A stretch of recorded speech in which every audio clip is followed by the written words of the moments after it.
BJP के हमजा अली मजारी निकले सौरभ दास, मोदी के पुराने भक्त, सौरभ का सच बाहर। सीजेपी के मंच पर क्या बैठा था बीजेपी का धुरंधर, पुराने ट्वीट को देखकर रोने लगेंगे कॉकरोच। राहुल केजरीवाल से बढ़िया तो मोदी जी हैं। सौरभ दास की एक बात और सीजेपी का खुला कान। मंच पर 3 मासूम चेहरे वालों को बैठाया गया, देश के बच्चों को भड़काया गया।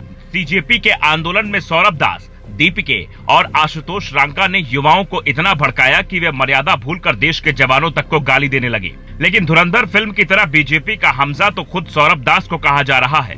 यकीन नहीं है तो ये देखिए, 2015 की बात है। नरेंद्र मोदी सत्ता में आ चुके थे।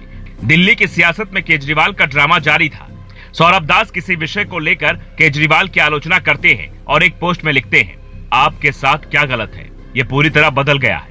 दोहरा मापदंड, आप भी कांग्रेस जैसे ही है, मोदी जी कहीं बेहतर है, सबसे अच्छे हैं।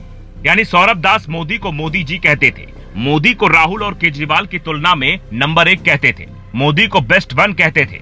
तो भाई असली कहानी है क्या? अचानक मोदी की भक्ति गायब हो गई और भारत की संसद को नेपाल बनाने की सुपारी किसने दी? सौरभ दास दरअसल देश के कानून को ठेंगा दिखा रहे हैं। जो व्यक्ति केजरीवाल की डबल स्टैंडर्ड राजनीति की आलोचना कर रहा था, उसके मंच पर केजरीवाल कैसे पहुंचे? संजय सिंह वहां जाकर मोदी के खिलाफ नारा लगा रहे थे। दुनिया कह रही थी कि ये तो केजरीवाल का प्रोपेगेंडा था और अब सबूत सबके सामने है। आशुतोष रांका और अभिजीत दीपके आम आदमी पार्टी की सोशल मीडिया टीम में थे। विजय दहिया को सीजेपी में ध्रुव राठी ने भेजा था। इनके साथ एक नाम सौरभ दास का भी जुड़ा कि सौरभ दास, जिन्हें केजरीवाल पसंद नहीं थे, वे सर जी की टीम में कैसे जुड़े।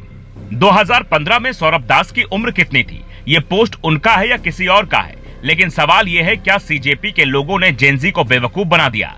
धर्मेंद्र प्रधान की अकाउंटेबिलिटी की बात करने वाली सीजेपी अपनी अकाउंटेबिलिटी पर जवाब क्यों नहीं दे रही है? राहुल गांधी ने संसद में जिन छात्रों को अंधभक्त बताया, क्या उनमें से एक सौरभ दास भी हैं? अमेरिका गैंग कैसे भारत की संसद को उखाड़ने की बात कर रहा था, इसकी सच्चाई धीरे धीरे खुलने लगी है। सीजेपी बच्चों की मौत पर प्रधान का इस्तीफा मांगते वक्त मुंह मासूम बनाती है, लेकिन इस्तीफे के बाद पार्टी करती है, नाचती है, शराब पीती है। ये कैसा आंदोलन था? ये कैसे लोग थे जो पहले बीजेपी के थे, फिर बीजेपी के खिलाफ ही सवाल पूछने लगे? कपिल सिब्बल के साथ बैठने के बाद तो सौरभ दास खुद को सुप्रीम कोर्ट से बड़ा समझने लगे थे।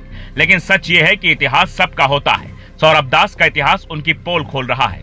सीजेपी के दम पर गाली देने वाले कार्यकर्ता भी समझ ले कि उनका क्या हाल होगा, क्योंकि ये तीनों धुले धुलाए नहीं हैं।